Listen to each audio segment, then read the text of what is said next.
அகத்தியமே ஜெயம், ஆனந்தமே அகத்தியம். ஓம் அகதீசாய நம. அகதீசாய நமோ நமக.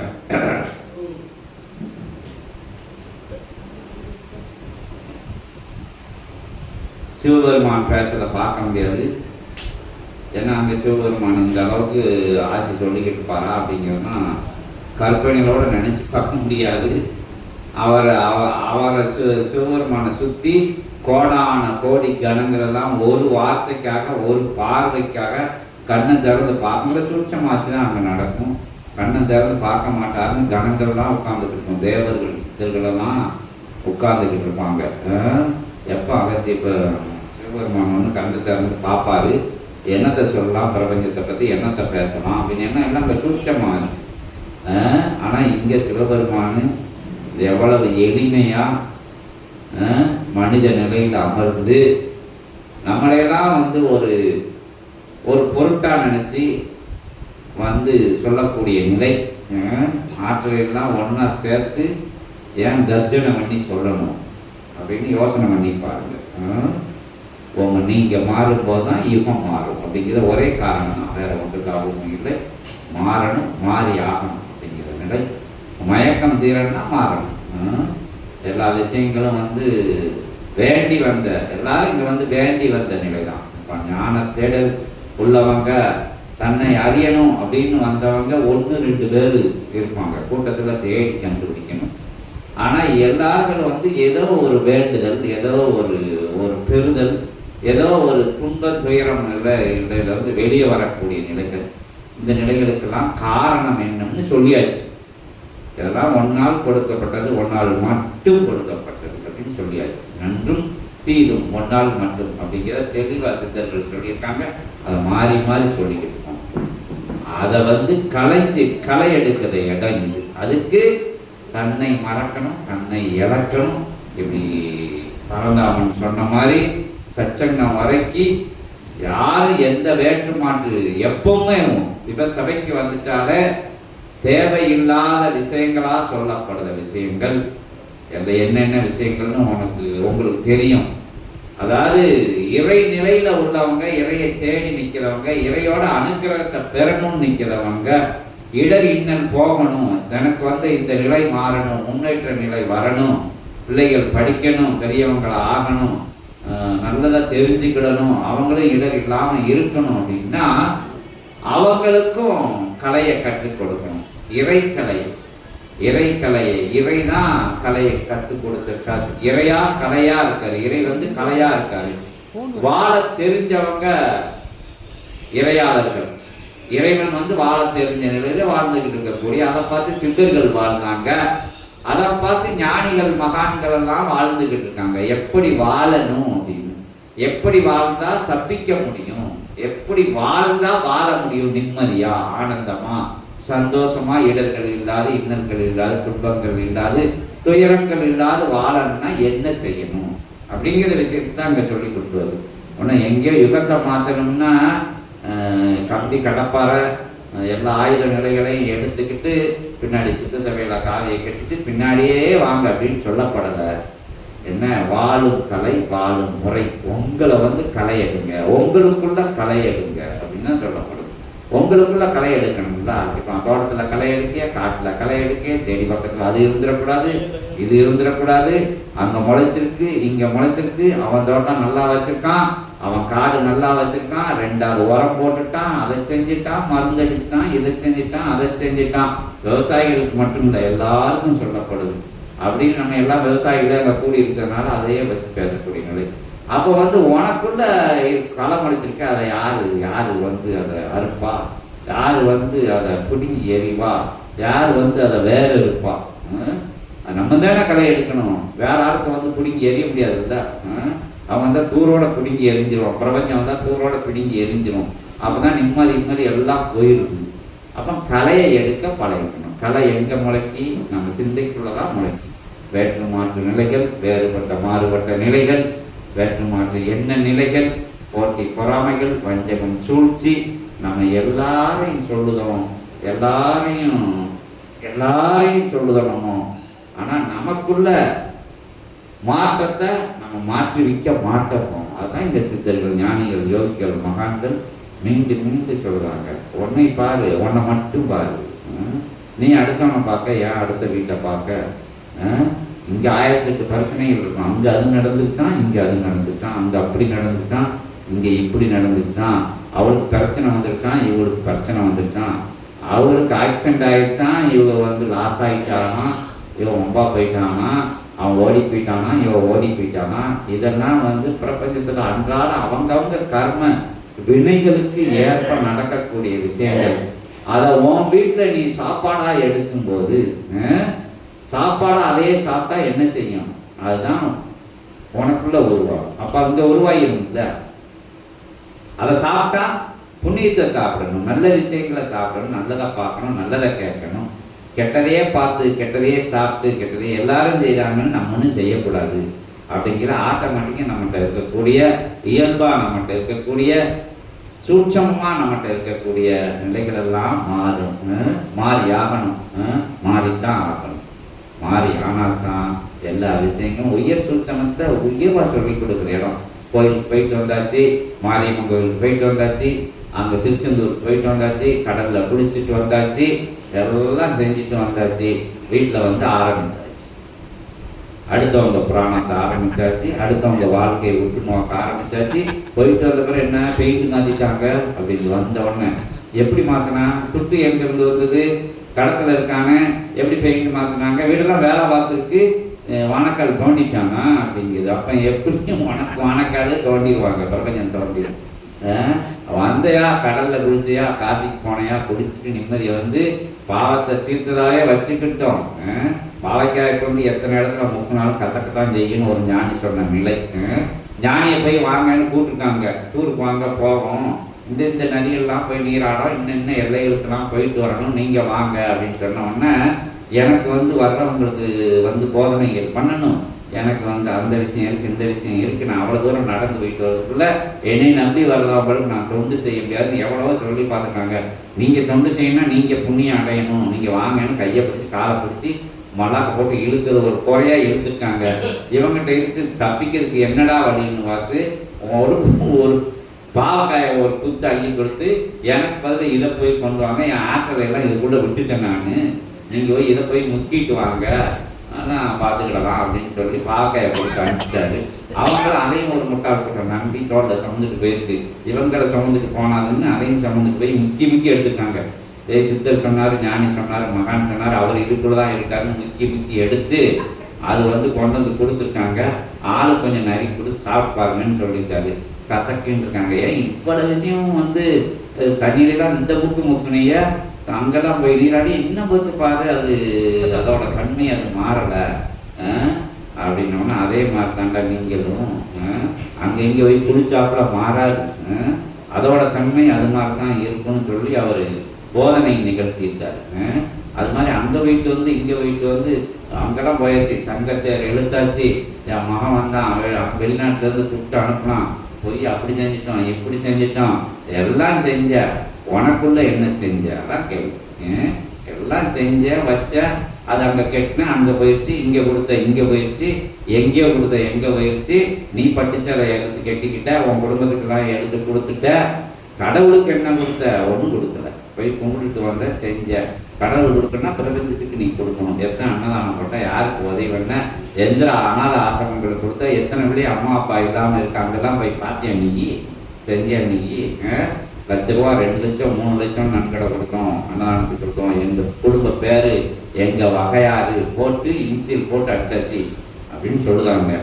உன் இன்சியல் எங்கே பதிஞ்சிருக்க? ஏழைகளோட இதயத்தில், இயலாமல் இருக்கிறவங்க இதயத்தில், அங்கங்கே தண்ணித்தாவையோடு இருக்கக்கூடிய இதயத்தில். எத்தனையோ ஊரில் தண்ணி கிடைக்காம இருக்கு. அங்கே போய் ஒரு போர் போட்டு கொடுத்து, ஒரு மோட்டரை போட்டு கூட உனக்கு வருஷம் ஃபுல்லாக புண்ணியம் வந்துருக்கு. அதை செய்ய தெரியாது. ஆனால் அட்ரஸ் வேணும். எங்கே வேணும்? முடிஞ்சால் சன்னிதானத்திலே போய் அட்ரஸ் போடுறதுக்கு ரெடியாக இருக்குங்க ஒரு கூட்டம். நாங்கள் எடுத்து வச்சது இருக்கு, அவர் தலையில் இருக்குது. அது இருக்கு. அதை அவர் கண்டுக்கிட்டா தானே. அவர் என்ன பிரிவினை வைக்கணும்னு நம்மளால ஒட்டியானம் போடணும்னு அந்த அம்மா அழுதுதா? நீயா போய் வச்சுக்கிட்டு சாத்திக்கிட்டு உங்கள் பெருமையை சொல்றதுக்கு முன்னாடி அடிக்கடி சொல்லணும். இந்த குழல் விளக்கில் ஒரு வகையான பேர், ஊர் பேரை எழுதிடுவாங்க, வெளிச்சம் வெளியே வராது. டீப் லைட் 30 ரூபா, எழுத கொடுத்ததுக்கு 200 ரூபா வாங்க, கேள்வி பண்ணுவாங்க. அதே மாதிரி ரெக்க முழுதும் இருக்கும், செவர் முழுதும் பேர். இதெல்லாம் காமெடியாக தெரியலாம், ஆனால் இதெல்லாம் ரொம்ப அசிங்கம் அப்படின்னு சொல்லப்படுது. வெளியே தெரியாமல் செய்யுங்க. சித்த சபையெல்லாம் நீங்கள் என்ன கொடுங்க, யார் வரையும் சொல்லவே மாட்டோம். சொல்லணும்னு சொல்லுறவங்கிட்ட வாங்கவே மாட்டோம். நீங்கள் 2 லட்சம் கொடுத்தாலும் சரி, பல லட்சம் கொடுத்தாலும் சரி, கும்பிட்டு கூத்தாடினாலும் சரி, யார் பேர் மாறாதீங்க. சித்த சபையில் இவ்வளோ நாள் நடந்துக்கிட்டு இருக்க கொடுக்க தான் செய்கிறாங்க சீடர்கள். யாராச்சும் பேர் வந்தான்னு பாருங்க. பேர் சொல்லணும்னா 1 ரூபா வச்சுக்கோ, நீ போயிருந்து விரட்டி விட்டுருவாங்க. ஏற்கனவே இங்கே வாங்க மாட்டாங்க சித்தர்கள். ஏன்னா பேர் சொல்லிட்டா தீட்டாயும், அந்த பொருள் தீட்டு பொருள் ஆகிடுது. அதனால் இங்கே யார் வந்தாலும் சரி. இப்போ கூட ஒரு சச்சங்க நிகழ்வில் ஒரு சர்ச்சை ஏற்பட்டது. யாரையும் முதன்மைப்படுத்த முடியாது, யாரையும் முன்னிலைப்படுத்த முடியாது, யாரையும் மேடை ஏற்ற முடியாது, யாருக்கும் மரியாதை கொடுக்க முடியாது அப்படின்னு என்ன அதாவது உச்சகட்ட சர்ச்சைக்குள்ள சிக்காம சொல்லப்பட்டது. ஏன்னா செய்யறதுனா சீடர்கள் புரியாம செய்தாங்க, அறியாம செய்தாங்க, தெரியாம செய்தாங்க. சித்த சபைக்குன்னு ஒரு பாதை இருக்கு, சித்த சபைக்குன்னு ஒரு வழி இருக்கு, கடவுளுக்குன்னு ஒரு வழி இருக்கு, சித்தர்களுக்குன்னு, சித்த மார்க்கத்துக்கு, சித்த சபைக்குன்னு ஒரு வழி இருக்கு. அதுல இருந்து யாரும் அங்கிட்டு இங்கிட்டு அசைச்சி பார்க்க முடியாது, ஆட்டி பார்க்க முடியாது, ஓட்டி பார்க்க முடியாது, ஒன்றும் செய்ய முடியாது. செய்ய நினைச்சா, செய்யணும்னு நினைச்சா பிரபஞ்சம் ஏதாச்சும் செஞ்சிருக்கும். சீடர்களாக இருக்கும் பட்சத்தில் சொல்லி வச்சு, புரிய வச்சு, அறிய வச்சு, தெரிய வச்சு, அவங்கள தெளிய வச்சிருக்கு. அவங்களுக்கு மயக்கம், அதை பார்த்து மயக்கம், இதை பார்த்து மயக்கம், வெளிச்சத்தை பார்த்து மயக்கம், அதை பார்த்து கலரை பார்த்து மயக்கம், எல்லா விஷயங்களையும் பார்த்து மயக்கம். இது மயங்காத எந்த நிலைக்கும் மயங்காத நிலையில இருக்க போய் தான் ஏற்ற இறக்கங்கள், வசைபாடுகள், வசைபாடுகள் தான். தூற்றுதல் தான். போற்றுதல்லாம் பார்க்கவே இல்லை, அது இனிமேல் தான் பார்க்க போகுது. தூற்றுதல் தான். ஒரே தூற்றுதல்ல வாழ்ந்த சபை தான் இது. போற்றுதல்ல யாரும் இன்னும் போற்றவே இல்லை, புகழவே இல்லை. சீடர்கள் கூட ஒரு பக்கம் இது உண்மையா இருக்குமான்னு ஒத்து பார்த்துக்கிட்டு இருக்காங்க. இன்னும் அதனால அகத்திய பெருமான் சொல்றாரு, சரணஞ்ச சீடர்கள் உன்னை போன்ற சீடர்கள் எனக்கு இல்லை. எல்லா விஷயங்களும் அகத்திய பெருமான் சொல்லுதாரு. உங்களை இன்னும் வழிபடுத்துறதுக்கு, ஊக்கப்படுத்துறதுக்கு, உங்களை இன்னும் சித்த சபைக்கு தொண்டு பண்ணதுக்காக அகத்திய பெருமான் சொல்லப்பட்டு வருது. ஏன்னா அது அவங்களோட பெருந்தன்மை, நம்மளோட நிலைகளை எல்லாம் உயர்த்தி பேசுறது சித்தர்களோட பெரிய பெருந்தன்மை. இவன் மாற்றி ஆகணும், எல்லாரையும் புகழ்ந்தாகணும்னு சிவபெருமான் சொல்லியிருக்காரு ஒரு அகத்திய பெருமான்கிட்ட. ஆனா சித்த சபை ரொம்ப ரொம்ப ரொம்ப ரொம்ப ரொம்ப அவர்தான் சபை. அவரை விட்டா வேற கதி கிடையாது. அவர்தான் சபை. அவரோட என்ன படிச்சா சபை ஓடிக்கிட்டு இருக்குன்னாலும் இங்க இன்னும் கூட ஒத்து பார்க்கற சீடர்கள் இருக்காங்க. என்ன அந்த நிலையெல்லாம் மாறணும், மாறிக்கிட்டு இருக்கு, மாறி வரும் அப்படின்னு சொல்லி அதே மாதிரி சீடர்கள் சில வேற்றுமாற்று நிலைகளுக்குள்ள போகையில அவங்கள கருணை பார்க்காம, அவங்களோட இந்த நிலையை மாற்று நிலைகளுக்குள்ள போகாம அவங்கள உச்சந்தலையை பிடிச்சி இழுத்து கொண்டு அந்த தளத்துல உட்கார வைக்கிற கடமை சித்தனுக்கு உண்டு, சிவசபைக்கு உண்டு, ஆதி கைலாய சிவசூச்சமனோடு கொண்டு அடுத்த அகத்திய பெருமானுக்கு, சிவபெருமானுக்கு, பரந்தாமனுக்கு, முருகப்பெருமானுக்கு எல்லாருக்கும் அந்த பணி உண்டு. அப்படிங்கிறதுனால யார் அந்த நிலைக்குள்ள இருந்து போகக்கூடாது, கண்ணை உயர்த்தி பார்க்கக்கூடாது, தன்னை தாழ்த்தி பார்க்க பார்க்க பிரபஞ்சம் உங்களை உயர்த்தி பிடிக்குங்கிறது சித்த சபை ஒரு எடுத்துக்காட்டு. அதுக்கு சீடர்கள் வணங்கி நிற்கிறவங்க, பணிஞ்சு நிற்கிறவங்க, தாழ்ந்து நிற்கிறவங்க, நம்பி நிற்கிறவங்களுக்கு அனுக்கிரகங்கள் எப்படி கிடைக்கும்? அவங்க சொத்தை பார்த்துட்டு காட்சி கொடுக்காங்களா? அவங்க இன்ன குழம்பு ஒத்தனத்தில் கலந்துக்காங்கன்னு பார்த்து காட்சி கொடுக்காங்களா? அவங்க இன்ன நிலைகளில் இருக்காங்க, இவ்வளவு வச்சுருக்காங்க அப்படின்னு சொல்லி காட்சி கொடுக்காங்களா? சித்த சபையில் கிடையவே கிடையாது. சரணாகதி சரணாகதி சரணாகதி. சரணாகதிக்குள்ள நிலையிலிருந்து அத்தனை நிலைகளும் சொல்லப்படுது. என்ன வேற்று மாற்று நிலைகள் இல்லாமல் இருக்க முதல்லையே அவங்களுக்கு வந்து போனஸாக கொடுக்கப்படுது. இங்கே வந்து விதிச்ச உடனே காட்சி, பார்த்த உடனே காட்சி, பார்த்த உடனே அனுகிரகங்கள்லாம் எதுக்குன்னா போனஸாக கொடுக்கப்படுது. அதாவது ஊக்கத்தொகைன்னு கொடுப்பாங்கல்ல, அது மாதிரி வந்து உங்களை ஊக்கப்படுத்துறதுக்காண்டி அந்த காட்சியெல்லாம் பார்க்கக்கூடாது. அதை பிடிச்சு நீங்கள் மேலே ஏறிடணும். இவ்வளோ காட்சி நடக்குன்னா அந்த சபையில் இருக்கு, இவ்வளோ அனுகிரகங்கள் கிடைக்குன்னா அந்த சபையோட வழியில் நடக்கணும் அப்படிங்கிறதுக்காண்டி வந்த உடனே காரிய வெட்டி நவக்கிரங்களை கொஞ்சம் தள்ளி இருக்க சொல்லுவார் முருகப்பெருமான். ஏதாச்சும் ஒன்று ஒரு லைன் எடுத்து போடு அப்படின்ட்டு உடனே டிவி சீட்டை எடுக்கிற மாதிரி தொகைக்குன்னு எங்கேயோ பார்ப்பாங்க, ஏதாச்சும் ஒன்று தூக்கி போட்டுருவாங்க. அப்போ நல்ல சீட்டு வந்துருச்சின்னு நீங்கள் வந்து நினச்சிக்கிடணும். நினச்சிக்கிட்டு அப்படி பிடிச்சி ஏறிடணும் சபையோட இதில். ரைட்டு வந்துருச்சுன்னு போனேன் போயிட்டான்னா அதோட போயிட வேண்டியதான். பிறகு அடுத்த சீட்டு வேற சீட்டு வந்துடும். தொடர் பயணம் மேற்கொள்ளணும். தொடர் பயணம்னா தொடர்புலே இருக்கணும். அப்படிங்கிறதுனா பிரபஞ்சத்தோட தர்மத்தோட தர்ம சிந்தனையோட இறை சிந்தனையோட. இங்கே 11,000 யுகமா பிரபஞ்சம் சேமிச்சு வச்ச தவக்கிடங்கு சிவக்கிடங்கு புண்ணிய கிடங்கு இருக்கு. அதுலேருந்து அப்பப்போ வாங்க வேண்டாமா? அப்பப்போ நமக்கு அனுகிரகங்கள் வாங்க வேண்டாமா? எத்தனை ஜென்மம் எடுக்கணும் பாவசாபத்தை சரி பண்ணணும்னா? ஒரு பயணத்துல ஒரு ஆண்டுக்குள்ள ஒரு மாதத்துக்குள்ள ஒரு பூஜையில கூட அந்த அனுக்கிரகத்தை ஈஸியா வாங்கிட்டு போயிடலாம் சித்த சபையில. அதனால பயணப்படுங்க, அதுக்காக பயணப்படுங்க. நீங்க நம்பி வந்திருக்கிய, நாடி வந்திருக்கிய, உங்களோட இடர்கள் இன்னும் தீரணும். அதுக்கும் சொல்ல வந்தேன். உங்களோட பிரச்சனைகள் தேர்ந்து அதனோட தொடர் நிலையில நீங்க உயர்நிலை அடையணும். திருப்பி பிள்ளைகளுக்கு பிரச்சனை வரக்கூடாது, திருப்பி வாரிசுகளுக்கு பிரச்சனை வரக்கூடாது, திருப்பி இடர்கள் இன்னது வரக்கூடாதுன்னா தொடர் நிலையில இறைவனோட கை கோர்த்து நிற்கணும், பிரபஞ்சத்தோட கை கோர்த்து நிற்கணும். பிரபஞ்சம் என்ன சொல்லுதோ அதை கேட்கணும், பிரபஞ்ச விதிக்கு உட்பட்டு தெரிஞ்சுக்கணும். வாழ்வு கலையை இறைவன் கற்றுக்கிட்டாரு. இறைவன் கற்றுக்கிட்டு சித்தர்கள் ஞானிகள் மகான்களுக்கெல்லாம் சொல்லிக் கொடுத்தாரு. சப்த ரிஷிகள்னு சொல்லப்படுதுல சொல்லிக் கொடுத்தாரு. அவங்க எல்லாருக்கும் சொல்லிக் கொடுத்தாங்க. அதுல இருந்து அவதாரங்கள் எடுத்து சொல்லிக் கொடுத்தாங்க. திருப்பி சொல்லிக் கொடுத்துக்கிட்டே இருக்காங்க. வாழும் முறையை வாழும் கரையை ஒன்னை எறி தன்னை எறிய தனக்கு ஒரு கேடில்லைன்னு இடைவிடாம சொல்லிக்கிட்டு இருக்காங்க. என்ன சித்தர்கள்னா தன்னை எறிய தனக்கு ஒரு கேடில்லைன்னு சொன்னாங்கன்னு தெரியும். நீ உன்னை அறிஞ்சியா? அதான் கேள்வி. தீது நன்றும் பிறதர வாரா அப்படின்னு சொல்லியிருக்காங்க அப்படின்னு சொல்லுவாங்க. 2 விஷயங்கள் உயர்வா ஏன்னு சொல்லப்படுனா 2 விஷயத்துக்குள்ள அவ்வளோ ரகசியங்கள் இருக்கு. அதனால மீண்டும் சபையில சொல்லப்படுது. அப்ப நீ தீது நன்று பிறதர வர புரிஞ்சியா நீ அப்படின்னா தெரியாது, சொல்லியிருக்காங்க. அந்த சித்தர் சொன்னாரு, இந்த சித்தர் சொன்னாரு, நட்டகல்லும் பேசுமோ நாதன் உள்ள இருக்கையில். அப்ப நாதன் எங்க இருக்காரு? உனக்குள்ள தானே இருக்காரு. அப்ப வந்து நீ நட்டகல்ல சுற்றி வந்து 4 வருஷம் போட்டோம் அப்படின்னு எல்லாத்தையும் செஞ்சுக்கிட்டு வசைப்பாடிக்கிட்டு வேற்று மாற்று நிலைகளில் அலைஞ்சிக்கிட்டு வேறுபட்ட பயணங்கள் பண்ணிக்கிட்டு நீ எங்க போய் முட்டினாலும் சரி, நீ அது என்ன ஊர் எங்க கோயில ஏறி சித்தர்கள் இருக்கதா சொல்லக்கூடிய எல்லைகளுக்கெல்லாம் போய் 7 மலை ஏறி இறங்கி 7 மலைக்கு அவருக்கு வேற வேலை இல்லையா? நீ ஒழுங்கா இருந்தானா வீட்டில் வந்து கொடுத்துட்டு போயிடுவார் அவர்.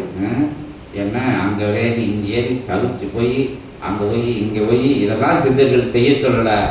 உனக்குள்ள இருக்கு ஏறி இறங்கு, உனக்குள்ள இருக்கு எங்க மேடு எங்க பள்ளம்னு பாரு, உனக்குள்ள புண்ணிய நதிகள் ஓடு, அதுல குடி. நீ இருக்கிற இடமே கைலாயம். நீ அதான் சொல்லிக்கிட்டு வருது சித்த சபை வந்து சொல்லிக்கிட்டு வருது. உனக்குள்ள தேடு, அங்க இருப்பார் கடவுள் அப்படின்னு சொல்லுதாங்க. நீதான் கடவுள் அப்படி இருக்குன்னு சொல்லுதாங்க. அப்போ வாட்ட ஆற்றலை கொடுத்தா நீ எதுக்கு எதையும் பார்த்து பயப்படணும்? அவன் அதை வச்சுட்டான், இதை வச்சுட்டான், இதை செஞ்சுட்டான், அதை செஞ்சுட்டான், பக்கத்து வீட்டுக்காரன் சண்டைக்கு வரான், மேலே இருந்து கம்பி கொண்டு குத்தான், கீழே இருந்து அதை குடச்சல் கொடுக்கான், அங்கேருந்து கேஸ் போடுறான், இங்கேருந்து கேஸ் போடுறான். எல்லாம் வந்து நீ செஞ்சது வினையா வந்து நிற்கி. அதுக்கு சிவசபையோட உயர்வா பயணப்படும். இது வந்து யாரையும் நம்ம வந்து சொல்லணும்னு இல்லை, புரியணும். எல்லாருக்கும் இங்கே வந்து நீங்கள் மாணவர்கள், நாங்களும் மாணவர்கள். அகத்திய பெருமானுக்கு எங்க சொல்லி கொடுத்ததை நாங்கள் சொல்லி ஆகணும். அப்படின்னா தான் நீங்கள் உயர்வடைய முடியும். ரொம்ப ரொம்ப ரொம்ப எளிமை, ஆனால் கடினமாக படிப்பார் அகத்திய பெருமான். ரொம்ப எளிமை. அடுத்தவங்களை பற்றி பேசாதாங்கன்னு இருக்குன்னா இந்த அம்மா இந்த சச்சங்கத்தில் இருந்து போன உடனே அவ வந்தாளா அப்படின்னு கேட்பாங்க. நீ கேட்டிருக்காங்க, சாமி அவ வந்தாளா, போன் வருங்க, இவ வந்தாளா, எங்க உட்காந்துருந்தா, என்ன செஞ்சா, எத்தனை பேர்களோட வந்தா, முடிஞ்ச மட்டும் நான் போகலாம கிடத்தினேன், அங்க எப்படி வந்தா, எங்கனாலும் போயிடுவாங்க விட்டான்னா அப்படிங்கிற வார்த்தைகள்லாம் காது கேட்டிருக்கு. இங்க என்ன கேனப்பயலாக மைக்க வச்சுக்கிட்டு அதை வச்சுக்கிட்டு இதை வச்சுக்கிட்டு சரி சிரிச்சுக்கிட்டே சொல்லிடுவோம். எங்க கூட்டாலும் போயிடுவாங்க அப்படின்னா, நீ போனையா அதான் மேட்டர். எங்க கூட்டாலும் போய் அவ என்ன அனுகிரகங்கள் வாங்கிட்டு வந்துட்டான்னு உனக்கு தெரியுமா, அதெல்லாம் தெரியாது. அந்த விஷயங்களை ஏன்டையே வரையில போறவங்கிட்ட கேட்க மாட்டாங்களா. அவளை விட்டுட்டு போயிரு, இவளை விட்டு போயிரு, நீ கூட்டு போற ஒத்தையில போயிட்டு ஓடியாந்துரு, அவள் லேட்டானா அவள் காட்டுக்கு போனா போயிட்டு அந்த பையன் வரட்டும், நீ விட்டு ஓடிடு ஓடியே போயிரு அப்படின்னு ஓடினாங்க. எப்படி கொடுப்பாங்க? வா கூட்டு போறேன், போவோம், 2 பேரும் போவோம், நடந்து போய் பஸ் ஏறி போயிடுவோம், அப்படி கூப்பிட்டு வரணும் கூட. என்ன விரோதியா இருந்தாலும் சரி கூப்பிட்டு வரணும். போய் என்ன சொன்னாங்கன்னு சொல்லணும். என்ன சொன்னாங்கக்கா அங்க போய் என்ன சொன்னாங்க அப்படின்னா, என்னத்த சொன்னாங்க சொன்னாங்க அப்படின்னு வீட்டுக்குள்ள போயிட்டாங்க சொல்லக்கூடாது. என்ன முதல்ல நம்மளோட தளத்துல இருந்து நம்ம ஆரம்பிப்போம், நம்மளோட இடத்துல இருந்து நம்ம ஆரம்பிப்போம். நம்மளால என்ன புரிஞ்சுக்கிட்டோமோ அதை சொல்லுவோம். அதான் பணி, பிரபஞ்ச பணி. ஏன்னா நம்ம நன்மை அடையும் போது 4 பேர் நன்மை அடையும். அதான் சிவசபை சொல்லப்பட்டு வருது. இந்த வாரைய தர்மத்து பெட்டியில இருந்து வருது. பேரெல்லாம் சொல்ல வேண்டாம், 2-3 ஊர்ல இருந்து வராங்க. ஒரு ஆள் சொல்லி கூட்டிட்டு வராங்க. அதெல்லாம் உயர்ந்த பணி. ஏற்ற இறக்கங்கள் பாராது, எல்லாரும் வேறுபாடு மாறுபாடு பாராது கூட்டு வராங்க. பாராட்டிட்டு ஆகணும். அந்த விஷயங்கள் அவங்க நல்லா போய்கிட்டு இருக்காங்க. எல்லாரையும் பாராட்டணும். ரொம்ப சொல்லுதாங்க, சாமி அகத்திட்டு முறையிட்டாங்க. நாங்கள் சொல்லி பார்த்தா நம்பவே மாட்டேங்க, வரவே மாட்டேங்க. எங்க அண்ணன் தம்பி மாமன் மச்சினன் வேண்டியவன் வேண்டாதவன் அவன் வேணா இருக்கல, எப்படி நீ சொன்னா கேட்பான். அவன் வேணா கரைஞ்சாத்தானே கேட்ப. ஒன்னையே எத்தனை கம்பி ஒட்டு, எத்தனை தடவை சொல்லி எண்ணெய் கொட்டடிச்சு மேலே போட்டு குழல் ஊதி பைய சேர்ந்துருக்கு. புரிஞ்ச உடனே அவன் வரமாட்டாங்கன்னா நம்ம எப்படியோ அதோட 42 படம் மேலே எளிமையா வந்துட்டான்னா புரிஞ்சுக்கிட்டாங்கன்னா அதோட புண்ணியம் எதுவும் கிடையாது. யாரோ சொன்னாங்க, எப்படியோ வந்தோம் உட்கார்ந்தோம், சித்த சபையில் நடக்கிறது தெரிஞ்சுக்கிட்டு, வாழும் கலை, வாழும் முறை, வாழும் நெறி எல்லாம் தெரிஞ்சுக்கிட்டு எல்லாருக்கும் தெரிகிற மாதிரி தான் இங்கே சொல்லி கொடுத்தாங்க சித்தர்கள். எல்லாரும் தெரிஞ்சுப்பாங்க. இடர்கள் ஞானம் எதுக்கு நமக்கு? அவங்க யாராவது காவியை கட்டிட்டு வர சொல்றாரு அகத்திய பெருமான்னு. காவியை கட்டிட்டு வரனா காவியை கட்டிட்டே போக சொல்லிடுறல. அன்னைக்கு ஒரு ஆற்றலா வரையில நல்ல சந்தோஷமா இருக்கும். ஒவ்வொரு சித்தர்களும் அவங்களுக்குள்ள உட்கார்ந்துருவாங்க. பெண்கள் மாட தேவியர்கள் ரிஷி பத்தினிகள் உட்காருவாங்க. ஆண்கள் மேல சித்தர்கள் ஞானிகள் மகான்கள்லாம் உட்காருவாங்க. அந்த காவியோட அவங்களுக்கு பிடிக்கும். உட்காரையில நம்ம செஞ்ச கர்ம நிலையில் கொஞ்ச நேரத்துக்கு அங்க சச்சங்க அந்த மண்டபத்தை விட்டு தூர எரிஞ்சிருவாங்க. அப்ப நம்ம அப்படியே அந்த சச்சங்கத்துல கேட்கக்கூடிய கருத்துக்களை எல்லாம் உள்வாங்க. சில இது நம்மகிட்ட உட்கார முடியாது. நம்ம செஞ்ச பாவங்களே நம்மகிட்ட உட்கார முடியாது. நம்ம தெரியாம தெரிஞ்ச நிலைகள் நம்மகிட்ட பிடிச்சுக்கிட்டு இருக்கோம். அதெல்லாம் உட்கார முடியாது. சில பேர்கிட்ட ஒண்ணுமே தெரியாது. அவங்கள பார்க்கல, அவங்களுக்குள்ள வேற ஆன்மாக்கள் இருக்கும். அதெல்லாம் இங்க சித்த சபையில ஓப்பனா நாங்க சொல்லுவோம். வேற இடத்துல மாதிரி பயந்துட்டுலாம் இருக்க மாட்டோம். அவங்கள அவன் அகத்தியர் கூட அதெல்லாம் இல்லைன்னு நான் சொல்லுவேன்னு வச்சுக்கோங்களேன். அது ஏதோ ஒரு ஆற்றல் அவங்களுக்குள்ள பூந்துக்கிட்டு இருக்கும். அது அன்னைக்கு ஓடி போனது திருப்பி வரவே வராது. எனக்கு ஒரே டென்ஷனா இருக்கு, எரிச்சலா வருது, யாரை பார்த்தாலும் எரிச்சலா வருது, கசகசன்னு பேசினா அடிக்கணும் போல வருது அப்படின்னா இருக்குது. உங்க குணம் இயல்பு குணம் கிடையாது, அது வேற நிலைகள்ல உள்ள குணம். அப்படி குணங்கள்லாம் அன்னைக்கு வேற இருக்கப்படும். என்ன அகத்திய பெருமான் வேற மாதிரி சொல்லுவோம், நம்ம புரியுற மாதிரி சொல்லுவோம். அது மாதிரி இதெல்லாம் ஓடிடும். இப்படி சொன்னா தான் உங்களுக்கு புரியும். அதெல்லாம் ஓடியே போயிடும். ஒருத்தர் அருன்னு அறுத்துக்கிட்டான்னா வேற ஒரு ஏட்டி கூட்டி பேசிக்கிட்டே இருக்காங்க. பக்கத்துல உயிரை வாங்கல, இன்னைக்கு சோறு விட மாட்டாங்கன்னா நைஸா கூட்டி சச்சங்கத்துக்கு கொண்டு வந்துருங்க. அங்க அடிக்கிற அடியில கொடுக்குற கூட்டு மாறிடும். சித்த சபையை பார்த்து அவங்கள்ட்ட பேசுவாங்க. அம்மா வந்தாங்கன்னா யாருனாலும் சரி காமெடியா தான் பேசணும். அதுக்காண்டி அவங்களுக்கு ஒரேடியா பேசிட்டுனா ஒண்ணுமே புரிய மாட்டேங்க அப்படின்னு போயிருக்கீங்க. அதுக்காண்டி தான் இந்த விஷயங்கள்லாம் பேசுது. நல்லது எப்படினாலும் செய்யலாம், கெட்டதை எப்படினாலும் செய்யலாம். போன் மூலமா நல்லது செஞ்சிடலாம், போன் மூலியமா அன்னதானம் போட்டுடலாம், ஒரு அமுக்கு அமுக்குனா 1000 ரூபா இங்கே போயிடும், எங்கே போயிடும், அனாதை ஆசிரமத்துக்கு போயிடும். ஒரு அமுக்கு அமுக்குனா ஊனமுற்றோர் நிலைக்கு போயிடும். ஒரு அமுக்கு அமுக்குனா முதியோர் இல்லத்துக்கு போயிடும். என்ன அதனால அது கஷ்டம் கிடையாது. நாங்கள் தேட முடியல, எங்கே இருக்காங்கன்னா எங்கேயும் இந்த உன் போனுக்குள்ளே இருக்காங்க அப்படின்னு அகத்திய பெருமான் சொல்லித்தாரு. செய்யணும்னா எப்படி செய்யலாம், கெட்ட செய்யணும்னா ஒரு மிஸ்டு கால் முடிஞ்சா சோடி முடிஞ்சது ஒரு குடும்பம். இப்போ புருஷன் தான் நாங்கள் இங்கே சொல்லுவோம், புருஷன் கொண்டாடி நைட் 12 மணிக்கு வந்து அவன் ஏதாவது சாப்பிட்டு வந்து சண்டை போட்டுக்கிட்டு இருப்பான். இந்த மாதிரி டக்குன்னு ஒரு ஃபோன் மிஸ்டு கால் கொடுத்துரும். அந்த இதில் அவன் பார்க்க தெரியாது யார் ஒரு நேரத்துக்கு ஃபோன் கொடுத்தாலும் கூட 4 குட்டி கொடுக்கும். காலையில் வீடு சின்ன அப்படின்னம் ஆயிரும். கணக்கை வந்து அகத்தில் இருக்கணும். கணக்கை பிரபஞ்சம் யார் கணக்குலடா எழுத, மிஸ்டு கால் கொடுத்தாங்களா அவங்க கணக்கில் எழுது, மொத்த கணக்கையும் எழுதிடுவாங்க. அது வேற ஏதாச்சும் இன்னொரு பாவ நிலைக்குள்ள போயிட்டா அந்த கணக்கையும் சேர்த்து எழுதில இங்கே அங்கேருந்து டிரான்ஸ்ஃபர் ஆகிடும் இங்கே. அதே மாதிரி புண்ணியம் செய்யனாலும் செய்யலாம். சண்டை போட்டுக்கிட்ட ஒரு ஃபோனை பண்ணி கூப்பிட்டு வெளியே வா, ஒன்று பேச வேண்டியது இருக்குது. ஏன்னா வீட்டுக்குள்ளே போனால் இந்த அம்மாக்கும் சேர்த்து அடிக்கணும்.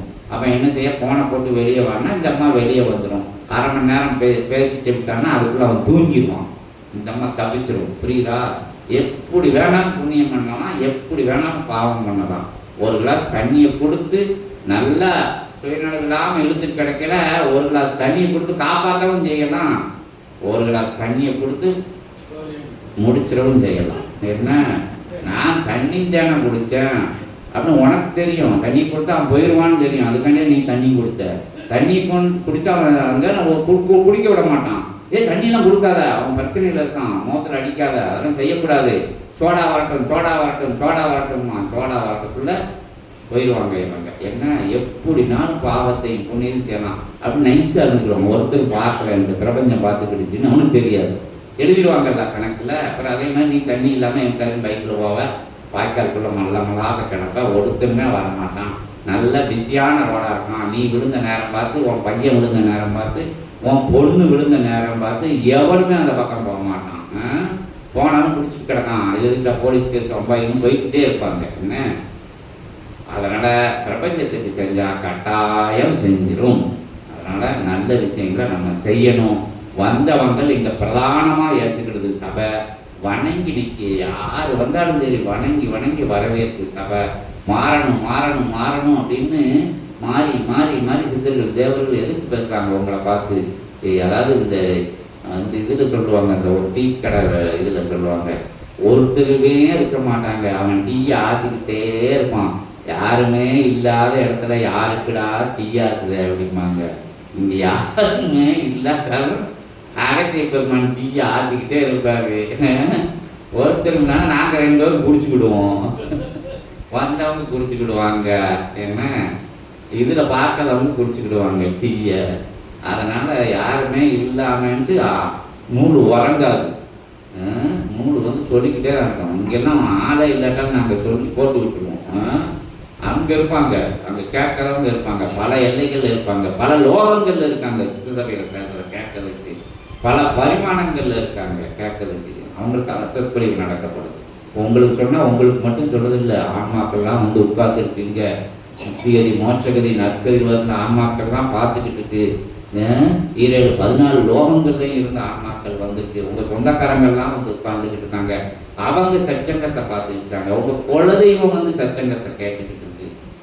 என்ன சிவபெருமானே வந்து கேட்க போகிறாராம். அங்கே எங்கள் சச்சங்க விழா மேடையில் பார்வையாளராக இருந்து சிவபெருமான் பார்க்க போகிறாராம்.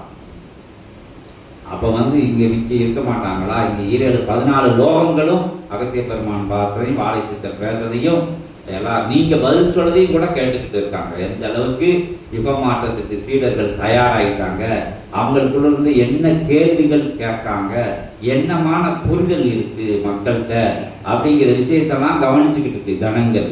நல்ல விஷயங்கள் கேட்க ஆகட்டும் ஆகட்டும்னு ஆசீர்வாதங்கள் பண்ணுறாங்க. இங்கே மட்டும் கிடையாது, சித்த சபையில் கிடையாது. சித்த சபையை எல்லாம் தாங்கி நின்ற சபை தான். 14 நல்லவங்க இருப்பாங்கல்ல எல்லா இடத்துலையும். சரி சரி நல்ல சிந்தனையாக இருக்க, சரி நம்மளும் கொஞ்சம் புண்ணியத்தை கொடுப்போம். அவங்களும் வந்த பேருக்கு என் பேருக்கு ஒரு 5000 எழுதி கொண்டு போகிறாங்கல்ல அன்னதானத்துக்கு. அது மாதிரி நம்ம புண்ணியத்துலேருந்து கொஞ்சம் கொடுத்துட்டோம்னா இங்கே டக்குன்னு கொடுத்துருக்க ட்ரான்ஸ்ஃபர் பண்ணதுக்கு தேவதைகள் ரெடியாக இருக்குது. அவங்க புண்ணிய கணக்கில் இருந்து இங்கே எடுத்து நமக்கு டிரான்ஸ்ஃபர் பண்ணிடுவாங்க. இவனோட சரணாகதி எப்படி இருக்குது? நீங்கள் சித்தர்கள் ஞானிகள் யோகிகள் மகான்கள்லாம் இங்கே கூட்டம் போட்டுக்கிட்டு இருக்காங்க. இல்லை இவன் 2-3 கூட்டத்துக்கு வந்திருக்கான், 4 சச்சங்க விழாக்கு வந்துட்டான், இந்த விஷயங்கள் கேட்டு நிற்கான், இத்தனை வேற சொல்லியிருக்கான், இன்னென்ன விஷயங்கள் மாறி நிற்கான், சித்தன் சொன்னதை கேட்கான், நூல் சொன்னதை கேட்கான், அகத்தியர் சொன்னதை கேட்கான், ரெண்டும் ஒன்று தான் அப்படின்னு சொல்லையில் அப்போ அவங்க வழியில் உட்காந்துட்டு இருப்பாங்க. வந்தான வர்ற வழியில் கணங்கள் வரிசையாக உட்காந்துருக்கு சிவசோடையில். அப்போ ஏன் புண்ணியத்திலிருந்து கொஞ்சம் போட்டு அப்படின்னாங்கன்னா இத்தனை நாள் வந்து கண்ணீர் மடுவை நிற்காங்களா, நல்ல விஷயங்களுக்காண்டி வாராங்க. அப்போ சித்த சபை புண்ணியத்திலிருந்து இவ்வளோ கொடுக்காங்க, வாழை சித்தன் புண்ணியத்திலிருந்து இவ்வளோ கொடுக்காங்க, அகத்தியர் பெருமகா புண்ணியத்திலிருந்து இவ்வளோ கொடுக்காரு, முருகப்பெருமான் கொடுக்காரு, அவர் கொடுக்காரு, இவர் கொடுக்காரு, எல்லாம் சேர்த்து ஒரு டோட்டல் போட்டு உங்களுக்கு கொடுத்துருவாங்க. கொடுத்த உடனே புண்ணியம் கூடிரும். புண்ணியம் கூடின உடனே அது தெரியாமல் ஓடி போயிடும். தடை நின்றுக்கிட்டு இருக்கும்ல, பெட்ரோல் அடைச்ச மாதிரி, டீசல் அடைச்ச மாதிரி, பிளக்கில் கறி பிடிச்ச மாதிரி எங்கே விடாது. பெரிய வாகனத்தை ஒரு பிளக்கில் சின்ன கறி, ஒரு கார்பன் இருந்தால் கரண்டு போகாது. அதே மாதிரி பெட்ரோல் வரக்கூடிய வழியில் ஜெட்டுன்னு சொல்லுவாங்க, கார்பரேட்டில் முன்னாடி உட்காந்து இருக்கா இல்லைன்னு தெரியல, அதுக்குள்ள ஒரு சின்ன தூசி அடைச்சிட்டாங்கன்னா வண்டி ஓடாது. என்ன மிதிச்சாலும் இருக்கும். அதை மாதிரி தான் நம்ம என்ன பிஸ்னஸ் பண்ணாலும் சரி, அங்கே வச்சாலும் இங்கே வச்சாலும், அங்கே போய் சொன்ன முடியாட்டாலும் இங்கே போய் சொன்ன முடியாது போட்டாலும், எங்கே போட்டாலும் ஸ்டார்ட் ஆகாது வாழ்க்கை.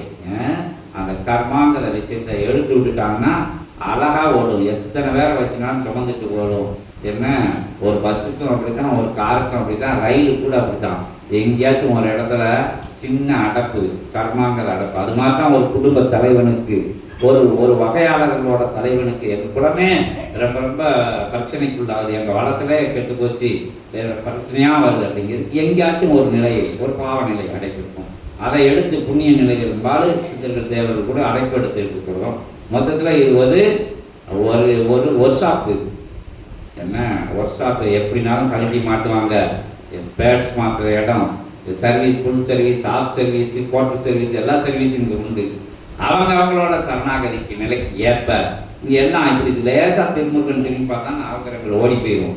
நல்ல கிரகங்களை எப்படி பார்த்தா அது வந்து அனுகிரகங்கள் கொடுக்க ஆரம்பிச்சிடும். எதுன்னா இங்கே கணக்கு இருக்கு, செய்யத புண்ணியத்தை வச்சு கணக்கு இருக்கு, நிற்கக்கூடிய சரணாகதி நிலையை வச்சு கணக்கு இருக்கு, உங்க அடிபணியை வச்சு அவங்களோட வணங்கி நிற்கின்ற முறையை வச்சு கணக்கு இருக்கு, நீங்க பூஜையை எப்படி பார்க்கறீங்க அப்படிங்கிற கணக்கு இருக்கு, இங்க வந்துட்டு போய் என்ன வெளியில சொல்லுதீங்க அப்படிங்கிற கணக்கு இருக்கு.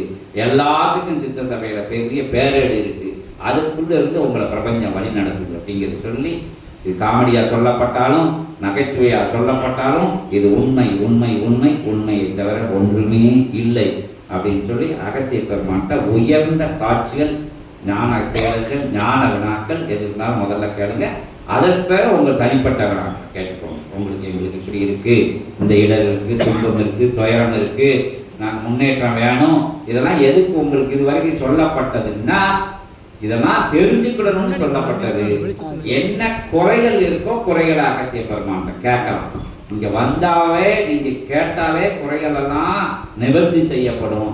நீண்ட நாளா எனக்கு இந்த தடைகள் இருக்கு, நீண்ட நாளா முன்னேற்றம் இல்லை, நீண்ட நாளா நிம்மதி இல்லை, காரிய வெற்றி இல்லை, காரிய பலிதம் இல்லை, ஒரே இடைஞ்சலா இருக்கு, ஒரே பிரச்சனையா இருக்கு, ஏன் இருக்கு அப்படின்னு அகத்திட்ட கேட்கல. அதுக்கு உண்டான சிறு சிறு ஆகம முறைகள், சிறு அதன் கேட்கலே அதோட வினைகள் கொஞ்சம் குறையும். அதற்கடுத்து நீங்கள் வழிபட்டு வர்ற நிலைகளில் படிப்படியாக இறங்கி நிற்கும் அப்படின்னு சொல்லி, இப்போ ஞான வினாக்களுக்கு உண்டான காட்சிகள் பார்ப்பதற்கு உண்டான பொருளறிய அகத்திய பெருமான்கிட்ட உயர்வான விஷயங்களை கேளுங்க. ஓம் அகதீசாய நமக. இன்புற்று வாழ்க, இன்புற்று வாழ்க, இன்புற்று வாழ்க. அகத்தியமே ஜெயம், அகத்தியமே ஜெயம், அகத்தியமே ஜெயம். ஆனந்தமே அகத்தியம், ஆனந்தமே அகத்தியம், ஆனந்தம் மட்டுமே அகத்தியம். ஓம் அகதீசாய நமோ நமக.